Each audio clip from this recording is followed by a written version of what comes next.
Hi, this is Misha, and we have a new product for you.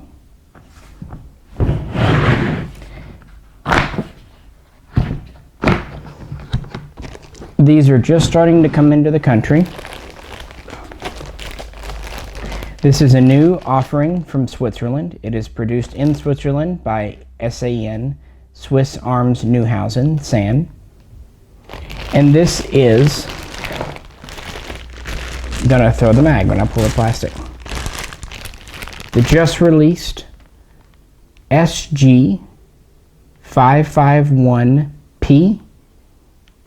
This is a pistol version of the SIG, or formerly SIG, now SAN, SG551-2 SP. And essentially it is a longer version of the SIG SG553P, which was imported a couple of years ago. Originally the SG553Ps were imported by M+M, M+M, which is essentially Colorado Gun Sales, and then later Sig Sauer up in Exeter, New Hampshire took over. Either way, the SG553Ps were also made by Swiss Arms Neuhausen, SAN, in Switzerland. And SAN is formerly SIG. They changed their name, they kind of downsized and whatnot around 2000 and went to SAN versus SIG.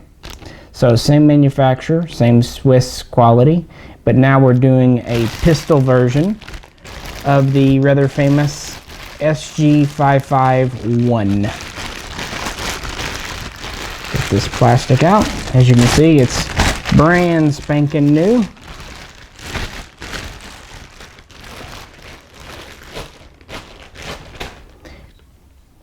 Today's date is, what is today's date? Today's date is June 30th, and these just started to come into the country Monday. So they're fresh in from being over the pond.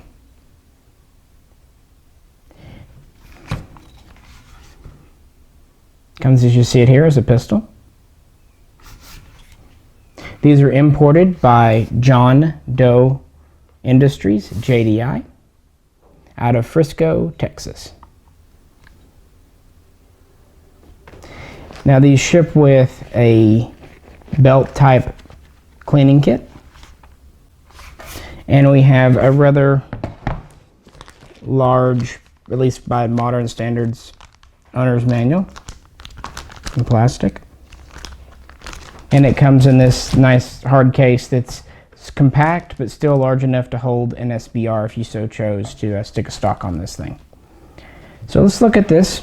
Again, it's made entirely in Switzerland, imported as a pistol. So as it's imported, 922R does not apply. We have a 14.3 inch hammer forged barrel. This has the 1-in-7 twist rate.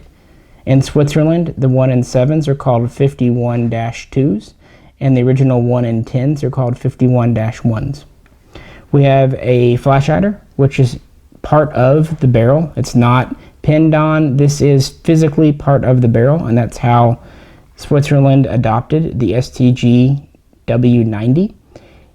SAN does offer a version of this with a removable flash hider with a threaded muzzle, but as imported right now, these have the flash hider as part of the barrel. It is internally threaded to accept a blank fire device. This would also be useful if you wanted to extend the barrel by 2 inches to make into a carbine if you did not want to SBR it. If you just wanted to put an extension on, screw it on, and then pin it on somehow. We have a standard hooded front sight.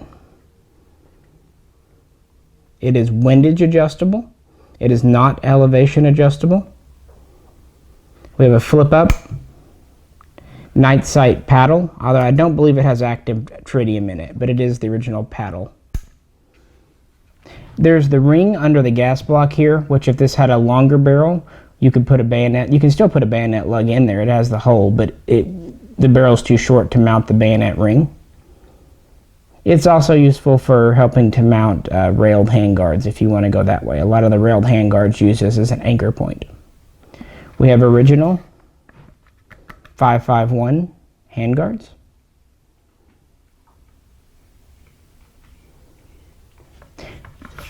We have a reciprocating charging handle.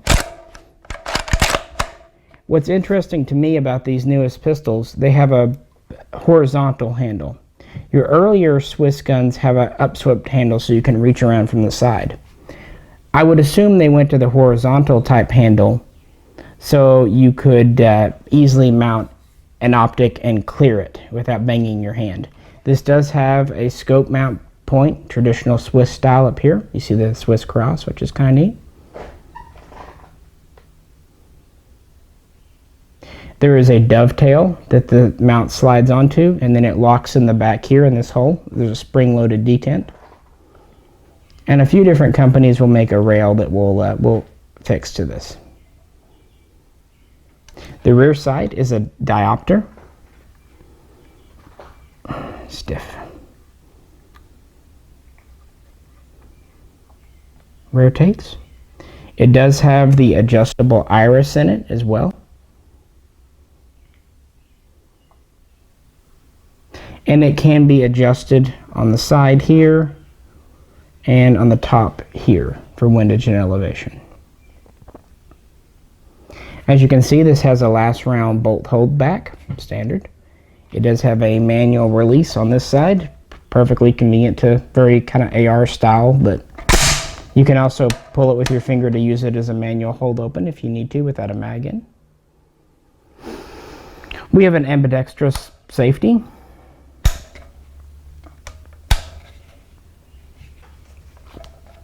On a military gun, this would have a 4-way selector, safe, single, 3-shot, in full. Obviously on a semi-auto, we just have 2 positions. We have this blocking tab down here. The mag release is also ambidextrous. Finally, we have a Swiss pistol grip, very standard. It does have a storage compartment in the bottom, pretty easy to get to. Just press in and they're stiff but new, but there we go. And I don't know why, but I find this really neat. On the inside here of the lid, there is a there's a way here for a troop tag. For a lot of you who collect Swiss K31s who recognize troop tags, I think it is really nifty that they send a new blank troop tag with their new guns. So you could put your name on it or something, I don't know, or it just gives you, I don't know, I think it's a neat touch. It does have Swiss takedown pins, which are here. They're different. They are not captive, but they are spring loaded. You press in and then you push out from the other direction. You can either stop there and it is still captive with the gun, or if you keep pressing, you can remove it altogether. This is the same takedown style they've been using since the PE57, the STGW57. Well, that's pretty much the feature set of this critter. As you can see, it has both the sling swivels, or sling loops, I should say. It takes a Swiss style or HK style double hook type sling, which is fine. These handguards also have holes drilled in them, 4 of them on each side, that you can use to mount a rail section. I wouldn't mount anything heavy there because these are just polymer. It's a good, flexible, durable polymer. But if you wanted to mount a small polymer rail to put something light on the side, you could do that. It's kind of nice of them. They are ventilated, as you can see here. Also on the underside, they have ventilation holes. These are really good handguards. They're comfortable. They have the stop here. This acts as a stop up here to make sure you don't go too far forward. It's a really nice feeling gun. It is piston driven.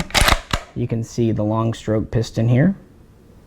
It does use the earlier solid style, not the newer fluted style. It is a 2-lug rotating bolt, very similar to on a Kalashnikov. This does have the 5.56 chambering with the 1-in-7 twist, as I already mentioned. The original Swiss guns would be chambered for 5.6 GP90, which uses a 1-in-10 twist. It's very, very similar to a 5.56, but just different enough so Switzerland can claim to be using a different round. It is, you can put 5.56 in a 5.6 chamber, but they claim you cannot put 5.6 in a 5.56 chamber. I've never tested this because good luck finding Swiss production GP90, right?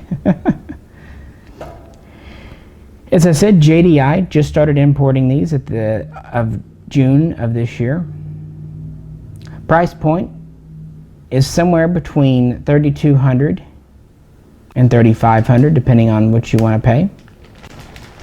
That seems like a lot of money, and it is not cheap. But let's compare to other Swiss guns that have come in the past and have been available. In the 80s, we had importation of the original full-length SG550, the PE90. Even in the 80s, it was an extremely expensive gun, well over $1,000. In today's money, it would be well over $3,000, probably $4,000. If we look at our neighbors up in Canada, they pay about $3,500 for them new up there. So that gives us a price point to look at. In the very late 80s, 1989, about 50, maybe 100 SG551 carbines came in. So the same model as this, without the, it would have had the folding stock, and it would have had a barrel at 16 inches as opposed to the original 14.3. Those are extremely expensive, even then, especially now. I would say today, this is just spitballing, a pre-ban SG550 is around $8,000 to $10,000. A pre-ban SG551 is anywhere from $12,000 to $15,000. Extremely expensive. Those are what came in during the 80s before the ban. In the 90s, DS Arms imported some sporter versions of the SG550. They lacked a flash hider. They lacked the bipod. They had a fixed thumbhole stock, and they still sold for $1,000 in the 90s. And today, those guns go for not near as much as the others, but you're looking at about $6,000, maybe $7,000 for one now. So even the ban era guns are pretty darn pricey. Now that's pretty much it until SIG Sauer, SIG USA released the SIG 5.56 and the 5.51A1. We're going to do a separate video comparing one of those to one of these. But that was a US made gun based on this. It uses the same operating system. Oftentimes the parts are interchangeable, but SIG USA did not really use Swiss parts. In the very beginning they used some Swiss, but as time went on with production, they used fewer and fewer Swiss parts. And this is evidenced by the price tag as well. The original SIG 5.56s, what we call today the ER model, were $1,800 to $2,000, but then they dropped the price to $1,200 and even $1,000. And once you get into that range, yeah, there were basically no Swiss parts on them. They did do the SIG 551A1, which was supposedly a closer version. It was basically a 5.56 that took Swiss mags, and it was anodized gray and had a couple of other features like a Swiss buttstock, but it still used a lot of the American stuff like the American handguards. Those critters were about $1,500 when they were still available. They haven't been available in a long time. After that, the SG553Ps we talked about at the beginning of this video came in. They were just like this gun here. They had the shorter, what is it, 8.9, 8.5? I'm sorry, I forget right now, barrel. The first ones to come in were the railed flat top, and they had a non-threaded barrel. The next batch would have diopter sights, same as these, and would have a threaded barrel with different flash hiders coming on them, whatever the importer put on. Originally when they came out, they were selling for about $5,000, but over time that price dropped as low as $2,600. Now the big difference was when they were selling for $45,000 to $5,000, that was when M&M was importing them. M&M is a small company, and they had a higher cost. I can tell you even dealer cost on them was about $4,000 at the time. When SIG Sauer USA got involved, they had closer connections with Switzerland. they were able to buy them at a much lower price point, and so they were ultimately able to sell them. They started selling them around $3,200, same as these, and then they started to drop them to around $2,600 at the lowest point. And they didn't last long. At that point, they were really clearing them out. SIG was never especially interested in them. They did some advertising, but shoot, I think our channel has shown the 553 more than SIG has ever talked about it. They just kind of did it. I don't think it was there, because for the last 5 years, SIG has been mostly focused on their U.S. production. So that's what they're concerned about. So that's pretty much the import history. There have been some police trade-in guns, and we have videos on one of them. We had the SG551-2 SP SWAT. Mr. Mike Ott of Michael's Machines purchased about 250 of those. He was able to sell 100 as complete guns, and had the other 150 that had to be cut up according to the ATF, and they became parts kits. So about 100 police surplus trade-in guns came in, and those were selling for anywhere from $5,000 to $6,000 initially, and then that hiked up to about $6,000 to $7,500 by today's standards as they dried up. They were 90s production. They would have been gray, and they would have still said SIG on them, but other than that, they were technically used police guns. Before that, there were a small batch of SG552s that came in. The 552 is no longer produced in Switzerland. It was the original subcompact version that the 553 replaced. It used a pretty different operating system. It had some issues, but there were some police trade-in 552s that were also sold, and those were sold for about $4,100. So that's what we've had as far as Swiss guns. They've all been pretty small batches. Of these so far, they've imported only about 50. Hopefully more will come in. That's the plan anyway. But as of now, there's 50 of these in the country. And I've been reading off these numbers. Well, I haven't been reading them. I've been reciting these numbers to you to make a point. Yes, 3,000 something is a lot of money. But in the Swiss world, it's strangely a bargain. It's kind of like with HK stuff and some of the higher end things. You could easily buy one of these today and sell it for a couple of thousand more in a few years, or even 6 months, depending on how the market goes. That's the nature. Imports are always like that. They're the cheapest when they're being brought in, and then the Swiss stuff goes doubly so. I mean, the Swiss stuff has just gone out of sight. Guys who buy these, who want these, they have money. Now, this is a very fine weapon, do not get me wrong, but it is, even for myself, kind of the, I wouldn't say nostalgia, that's not the right word, but having something Swiss, especially these were so rare in the 80s, so few people had them. The 90s came along, we couldn't have them anymore. All the different import bans we've had, it is so neat to see these available at any price, brand new. Now, one last thing. These are extremely similar to the guns that came in the 80s and 90s. But there are a few differences that relate to just modern production. For one, as I said, it's marked SAN as opposed to SIG. That's just a name change. The factory has modernized some. It's also a smaller factory than it used to be. As you can see, this is black. It still has the same type of ceramic type finish on it as the gray.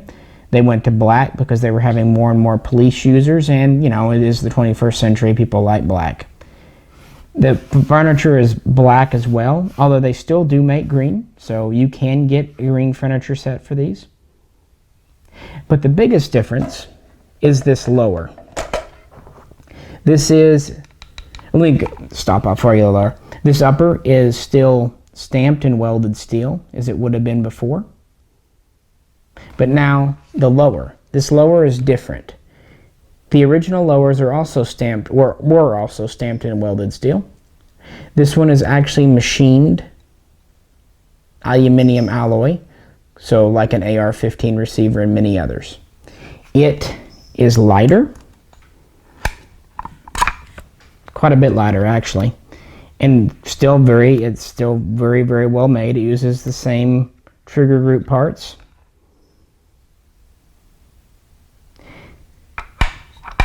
They went to this because it was easier for them to make, and it saved quite a bit of weight on these pistols.